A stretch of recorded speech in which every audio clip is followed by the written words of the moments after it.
दोस्तों 8,000, 10,000, 12,000, 15,000 की बहुत सारी वीडियो हम लोगों ने बिल्ड किया है, आप लोग चैनल पर देख सकते हैं। लेकिन ये बिल्ड होने वाला है 18 से 20,000 तक का अगर बजट है आपका, तो क्या बेहतर हो सकता है वो हम बेहतर देने की कोशिश किए हैं, क्योंकि विंडोज 11 कंपेटेबल भी होना चाहिए। तो विंडोज 11 कंपेटेबिलिटी के लिए 8th जनरेशन का प्रोसेसर जरूरी है, जो कि हम लोगों ने इस वीडियो के अंदर लिया हुआ है। इसके बारे में हम लोग डिटेल्स में समझेंगे कि क्या क्या हम लोग लगा रहे हैं। इस पर गेमिंग और वीडियो एडिटिंग आराम से कर सकते हैं, बिल्कुल भी दिक्कत नहीं होगा। और अगर बजट है आपके पास में तो क्या बेहतर कर सकते हैं, उसके बारे में भी हम लोग समझेंगे, प्रॉपर तरीके से बात करेंगे। बस वीडियो के साथ अंत तक बने रहें। वीडियो पसंद आती है तो प्लीज वीडियो को लाइक करें, अपने दोस्तों के साथ शेयर भी करते रहें। इस वीडियो के अंदर हम लोग पूरी टेस्टिंग आपको दिखाने वाले हैं, साथ में गेमिंग टेस्ट और वीडियो एडिटिंग भी, प्रोडक्टिविटी वगैरह हर चीज हम लोग जो है टेस्टिंग में आपको दिखाएंगे। चलो दोस्तों आगे हम लोग देखते हैं कि इसके अंदर हम लोगों ने क्या क्या यूज किया हुआ है। सबसे पहले प्रोसेसर की बात करते हैं। तो प्रोसेसर इसके अंदर जो है i5 का 8th जनरेशन हम लोग यूज कर रहे हैं, जो कि ये यूज्ड आपको लेना होगा। और ये 4,000 से लेकर के 6,000 रुपए के बीच में ये वेरिएशन रहता है। बाकी अगर हम लोग मदरबोर्ड की बात करें तो इसको हम लोग लगा रहे हैं फ्रंटिक की तरफ से आने वाला मदरबोर्ड H110 पे लगा रहे हैं, जिसपे डायरेक्टली M.2 NVMe SSD लगेगी, जिसकी वजह से इसका परफॉर्मेंस बहुत ही बेहतरीन निकल करके आने वाला है। बाकी अगर हम लोग रैम की बात करें तो इसके अंदर हम लोग 16 GB यूज करने वाले हैं, EVM का 16 GB, जो कि सस्ते में काफी अच्छा होता है। 2,2500 रुपए में दोनों ही आ जाती है। 68 GB का दोनों चैनल जब आप यूज करते हैं तो परफॉर्मेंस बहुत ही कमाल का निकल करके आता है। SSD की बात करें तो इसके अंदर हम लोग NVMe का WD Green यूज कर रहे हैं 250 GB, आप चाहें तो 500 GB भी यूज कर सकते हैं। और 250 GB 1500 से लेकर के 1800 रुपए के बीच में आ जाता है, क्योंकि एक अच्छी SSD है। और भी कोई सा भी ले सकते हैं, कई सारा मैं लिंक दे दूंगा, वहां से आप बाय कर सकते हैं। लिंक के लिए बात करें तो यहाँ पर व्यू प्रोडक्ट पे देख सकते हैं, सभी का लिंक मिलेगा आपको। और सीरियल वाइज लिंक देखना चाहते हैं तो Amazon का लिंक जो है डिस्क्रिप्शन के अंदर मिलेगा, बिल्कुल जैसे मैं बता रहा हूँ वैसे आपको लिंक मिलेगा। बाकी पावर सप्लाई की बात करें तो यहाँ पर 500 वाट की पावर सप्लाई ले रहे हैं, जो कि 2,000 रुपए के आसपास में आ जाएगा। और ये 500 वाट की पावर सप्लाई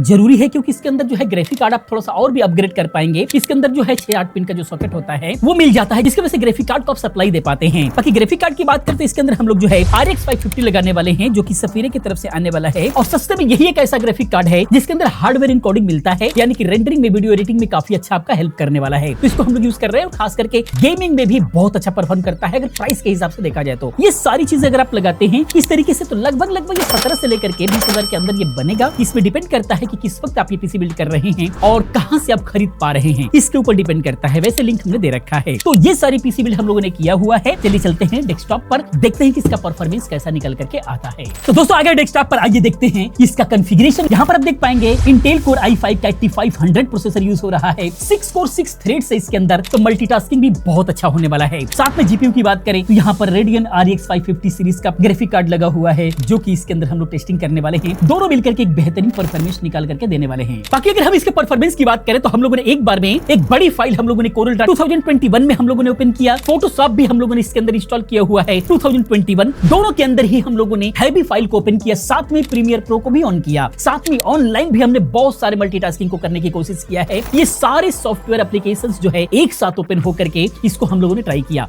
एक घंटों ट्राई करने के बाद भी अगर हम लोग रिजल्ट की बात करें, Corel Draw के अंदर बिल्कुल भी लैग देखने को नहीं मिला, बिल्कुल भी जो है टाइम डिले देखने को नहीं मिला। बहुत ही बेहतरीन परफॉर्मेंस निकल करके आ रही थी। जिस तरह का फाइल है, जूम इन कीजिए, जूम आउट कीजिए, कुछ भी टाइप कीजिए, बिल्कुल भी प्रॉब्लम नहीं देखने को मिली। फोटोशॉप के अंदर बात करें, जिस लेवल से फाइल ओपन हुई पड़ी थी, जिस लेवल से हम लोगों ने काम करने की कोशिश किया, उसके हिसाब से, चूंकि 8th जनरेशन है, विंडोज 11 जो है लीगली इंस्टॉल कर सकते हैं, उसके हिसाब से बेहतरीन परफॉर्मेंस निकल करके आया है। लेकिन हाँ, फिर भी कोई दिक्कत नहीं है, हल्का फुल्का आप एल्बम वगैरह भी डिजाइन कर सकते हैं, फोटो प्रोसेसिंग का भी काम कर सकते हैं। साथ में ही हम लोगों ने ऑनलाइन ट्राई किया, कई सारे जो है टैब को हम लोगों ने ओपन किया, 4K की वीडियो को प्ले किया, सब कुछ बिल्कुल स्मूथली चल रहा था, बिल्कुल भी दिक्कत नहीं रही। अगर हम बात करें वीडियो एडिटिंग की तो 12 मिनट की वीडियो थी, जिसको प्रॉपर तरीके से एडिट करने की कोशिश किया, बेसिक लेवल से एडिट करने की कोशिश किया, क्योंकि यहाँ पर जो ग्राफिक कार्ड है RX 550 ही है, बहुत ही ज्यादा हैवी कर देंगे तो रेंडरिंग में बहुत ही ज्यादा ओवरलोडेड हो जाएगा। लेकिन हाँ, फिर भी काफी हद तक हम लोगों ने ओवरलोडेड करने की कोशिश किया है, जिसके अंदर जो है 12 मिनट के आसपास की वीडियो जो है कि 7 से 7.5 मिनट लिया है। और ये लेगा क्योंकि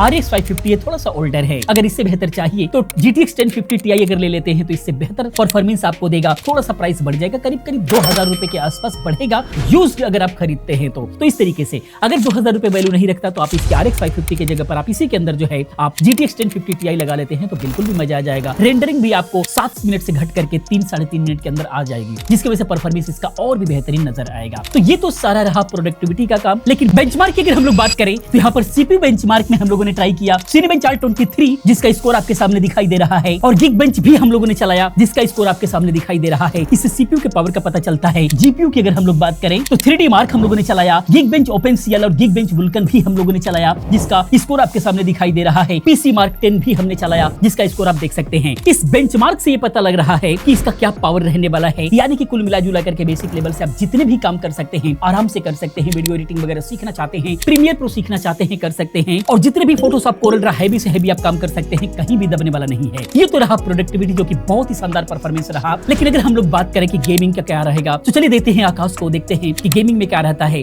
उसके बाद मिलते हैं। तो सर वापस से कई दिनों बाद जाके हमने इंटेल और AMD को भिड़ा के रख दिया। अब देखते हैं हमारे इंटेल के i5 8 जन और 550 में बॉटलनेकिंग आती है नहीं, वो हमें पता करना है। वैसे तो परफॉर्मेंस ठीक ही ठाक आई, क्योंकि 550 उतना ज्यादा लो एंड भी नहीं है, उतना ज्यादा पावरफुल भी नहीं है। ये मिड रेंज में भी आता है, मतलब मिड रेंज में तो 580 भी आता है, बट 550 की पावर उतनी ज्यादा कम भी नहीं है। तो देखते हैं इसकी पावर कितनी ज्यादा। तो सबसे पहले हमने चालू कर दी थी इसमें GTA 5 इनहैंस वर्जन। और GTA 5 इनहैंस वर्जन की अगर सेटिंग्स की बातचीत की जाए तो भाई वो सारी सेटिंग्स हमने नॉर्मल रख रखी थी। और अगर इस गेम की बातचीत करें भाई स्मूथ चल रही थी, कोई भी दिक्कत की बात ही नहीं। पर हाँ, हमने नॉर्मल सेटिंग इसलिए रखी थी क्योंकि अगर हम जैसे हम थोड़ी सी हाई सेटिंग पर जा रहे थे, वो जो हमारा बार होता है ना, जो येलो ग्रीन रेड शो करता है, वो हमारा रेड हो जा रहा था, जिसकी वजह से हम हाई सेटिंग्स को अप्लाई कर ही नहीं पा रहे थे। तो इसलिए हमें नॉर्मल सेटिंग पर ही खेलनी पड़ी। और नॉर्मल सेटिंग पर भाई अच्छे खासे FPS हमारे निकाल के दे रहा था। मतलब अच्छे खासे नहीं कह सकते, मतलब हाँ फिर भी ठीक ठाक FPS है। और अगर GB यूसेज की बातचीत करें इसके अंदर, तो 100% हमारा GB यूसेज हो रहा है। और CPU यूसेज की बातचीत करें तो 40 के आसपास ही, मतलब थोड़ा बहुत वेरिएशन जो कि आप देख भी सकते हो स्क्रीन पर। और अगर CPU टेम्परेचर की बातचीत करें तो ये 50 डिग्री सेल्सियस है, जो कि ठंडा ही पड़ा है, कोई भी दिक्कत की बात ही नहीं है इसके अंदर। और रैम यूसेज 10 GB के आसपास ही है, मतलब मान लो कि 10 GB ही है, मानना क्या है। और FPS की बातचीत करें 40 प्लस आ रहे हैं, कभी कभी मतलब 40 से नीचे भी जा रहा है, ऐसा नहीं है कि 40 किससे प्लस ही रह रहा है, कभी कभी नीचे भी आ रहा है, कभी कभी कुछ ज्यादा ही प्लस हो रहे हैं। धूम धड़क का तो हमने भाई एकदम आंधी मारी है, पूरी मिसाइलें पुलिसों की जो मारी है ना हमने, वैसा कोई नहीं मारेगा जैसा हमने मारी है। लेकिन हाँ कोई दिक्कत की बात नहीं है, बहुत ज्यादा अच्छी चल रही है। और इस गेम में FPS का मजा लेने के बाद तो हमने दूसरी गेम चलाई थी, जो कि थी हमारी हॉगवर्ट्स लेगेसी। और अगर हॉगवर्ट्स लेगेसी की बातचीत की जाए तो भाई ये GTA 5 से थोड़ी सी हैवी गेम होती है, बट फिर भी हमने इसे चलाया और फिर देखा कि इसमें कितने FPS मिले या नहीं मिले। आप लोग भी देखो स्क्रीन पर, आप लोगों को सारी चीज दिखाई दे रही होगी। सबसे पहले सेटिंग्स की बातचीत करें तो लो सेटिंग्स थी, और अपस्केल टाइप को हमने रखा था AMD FSR 3 पर, और अपस्केल मोड को हमने रखा था AMD FSR 3 अल्ट्रा परफॉर्मेंस पर, क्योंकि हमें परफॉर्मेंस ही चाहिए, हमें क्वालिटी नहीं चाहिए, क्योंकि हमारा जो PC है ना वो उतना ज्यादा पावरफुल नहीं है, जिसकी वजह से हमें अल्ट्रा परफॉर्मेंस पर रखना पड़ा। और अगर बातचीत की जाए फ्रेम जनरेशन की, तो फ्रेम जनरेशन भी हमने लगा रखा था भाई, जितनी चीजें हो सकती है ना लैग को कम करने के लिए, वो सारी चीजें हमने लगाई थी। और बाकी अगर गेम प्ले की बातचीत की जाए भाई, आप लोगों की स्क्रीन पर ही है, मैं पहले ही बता दे रहा हूँ, जो भी हमने सेटिंग्स इसमें अप्लाई करी है उसकी वजह से जो हमारे विजुअल्स है, जो कि हमारे ग्राफिक्स है, वो बहुत ही ज्यादा अजीब से दिखने लगते हैं। मतलब इसके जो एक्चुअल ग्राफिक्स होता है ना, उससे तो बहुत ही ज्यादा घटिया दिखने लग जाता है, जैसे कि आप लोग देख ही सकते हो। और अगर बातचीत की जाए इसमें FPS की, तो 40 to 50 के बीच में ही है, मतलब कभी कभी 50 से ऊपर भी जा रहा है, कभी कभी 40 से नीचे भी आ रहा है। लेकिन हाँ गेम प्लेबल है, अगर आप लोग खेलने तो इसमें खेल सकते हो। और GPU यूसेज की बातचीत की जाए तो 100% हमारे GPU यूसेज हो रखा है। और CPU यूसेज की बातचीत करें तो इसमें वही हमारा 50 के आसपास ही हमारा यूसेज हो रखा है, जो कि आप लोग देख भी सकते हो। और इसमें CPU टेम्परेचर भी उतना ज्यादा कोई गर्म वरम नहीं हो रखा, 65 डिग्री सेल्सियस है, जो कि ठंडा ही पड़ा है, कोई भी दिक्कत की बात नहीं। और इसमें रैम यूसेज की बातचीत की जाए तो भाई रैम यूसेज इसने अंधाधुन का रखा है, 14 GB हमारा रैम यूसेज हो रखा है, जैसे कि आप लोग यहाँ पे देख भी सकते हो। मतलब सारी चीजों को यूज कर रहा है, बस सिवाय CPU को पूरा यूज करने की बजाय इसने हर एक चीज से थोड़ा थोड़ा लिया है। बाकी बहुत ही ज्यादा सही है, कोई भी दिक्कत की बात नहीं। अगर आप लोग खेलना तो इस गेम को भी आप लोग खेल सकते हो। मतलब काउंटर स्ट्राइक की बातचीत की जाए तो इसको भी हमने मीडियम सेटिंग पर रखा है, और मीडियम सेटिंग पर हमारे भाई अच्छे खासे FPS आ रहे, कोई भी दिक्कत आने वाली है ही नहीं। और अगर इसके FPS की बातचीत की जाए तो 65 प्लस FPS आ रहा है। और हाँ, अगर आप लोग थोड़े से इससे हाई पर जाते हो या वेरी हाई पर जाते हो, तो हमारे जो FPS है वो बिल्कुल प्लेबल नहीं रहने वाले, मतलब प्लेबल रहेंगे, लेकिन आप लोगों को क्या ही करना, आप लोगों को गेम स्मूथ खेलनी है ना, स्मूथ खेलना तो भाई मीडियम सेटिंग आप लोगों के लिए बेस्ट। और अगर इसमें GPU यूसेज की बातचीत की जाए तो इसमें GPU यूसेज हमारा हो रखा है 100%। और अगर CPU यूसेज की बातचीत करें तो इसमें भी हमारा 50% यूज हो रखा है। मतलब मुझे नहीं पता कि इस चीज को कैसे सही करना है, कैसे नहीं सही करना है, क्योंकि हमारी जो 2-3 गेम है जो भी हमने टच करी है उसमें भी हमारा 50% ही हमारा CPU यूसेज हो रखा है। क्या पता इस कॉम्बिनेशन में इतना ही यूज हो। अब बात करते हैं CPU टेम्परेचर की, तो CPU टेम्परेचर हमारा उतना ज्यादा गर्म अभी भी नहीं है, ठंडा ही पड़ा है, जो कि आप लोग स्क्रीन पर देख भी सकते हो। और अगर आप बात करें रैम यूसेज की, तो मतलब हमारा 10 GB का अप्रॉक्स यूज हो रखा है, जैसे कि आप लोग यहाँ पे देख भी सकते हो। और भाई ये जो हमारा FPS है भाई, मजा आ रहा है भाई, मैंने क्या सर फोड़े हैं, मतलब मैंने कैमरा ऑफ करने के बाद भी बहुत सर फोड़े, दिक्कत की बात ही नहीं, बहुत ही ज्यादा स्मूथ चल रही थी यार गेम, बिल्कुल मजा आ गया। और इस गेम को टेस्ट करने के बाद हमने टेस्ट करी बैक फॉर ब्लड। और बैक फॉर ब्लड की अगर ग्राफिक सेटिंग्स की बातचीत की जाए तो इसमें हमने अपस्केल मोड लगा रखा था, AMD FSR 1.0 को परफॉर्मेंस पर कर रखा था, और सेटिंग्स हमने रखा था अल्ट्रा पर, मतलब ग्राफिक्स का जो प्रीसेट होता है ना वो हमने अल्ट्रा पर सेट कर रखा था, कोई भी दिक्कत की बात नहीं आई उसके अंदर भी। और GPU यूसेज की बातचीत की जाए तो इसमें 100% हमारे GPU यूसेज होना है एकदम पूरा पीक लेवल पर। और अगर बातचीत की जाए हमारे CPU यूसेज की, तो इसमें भी हमारा वही जो 3-4 गेमों में चलता हुआ आ रहा है, 50% ही यूज हो रखा है, और इसमें भी वही हुआ है 50% ही यूज हो रखा है। और अगर CPU टेम्परेचर की बातचीत की जाए तो इसमें 55 से 60 डिग्री तक मान सकते हो, जो कि गर्म नहीं है, ठंडा ही है, आराम से चल जाएगा, कोई भी दिक्कत की बात नहीं है। और अगर रैम यूसेज की बातचीत की जाए तो इसमें 9 GB प्लस रैम यूज हो रखा है, जैसे कि आप लोग यहाँ पे देख भी सकते हो। और अब बातचीत की जाए FPS की, तो भाई FPS में वेरिएशन मेरे को बहुत ज्यादा देखने के लिए मिल रहा है। कभी FPS मेरे 22 तक भी गए हैं, कभी मेरे गए हैं 65 तक, कभी 86 तक, भाई बहुत ज्यादा वेरिएशन थे। लेकिन एक नंबर है जिसको मैं बोल सकता हूँ वो है 40 के आसपास ये वेरिएशन कर रहे थे ज्यादा से ज्यादा, तो मैंने 40 बता दिया, बाकी आप लोग स्क्रीन पर तो देख ही रहे रहे होगे। और इतनी सारी गेम टच करने के बाद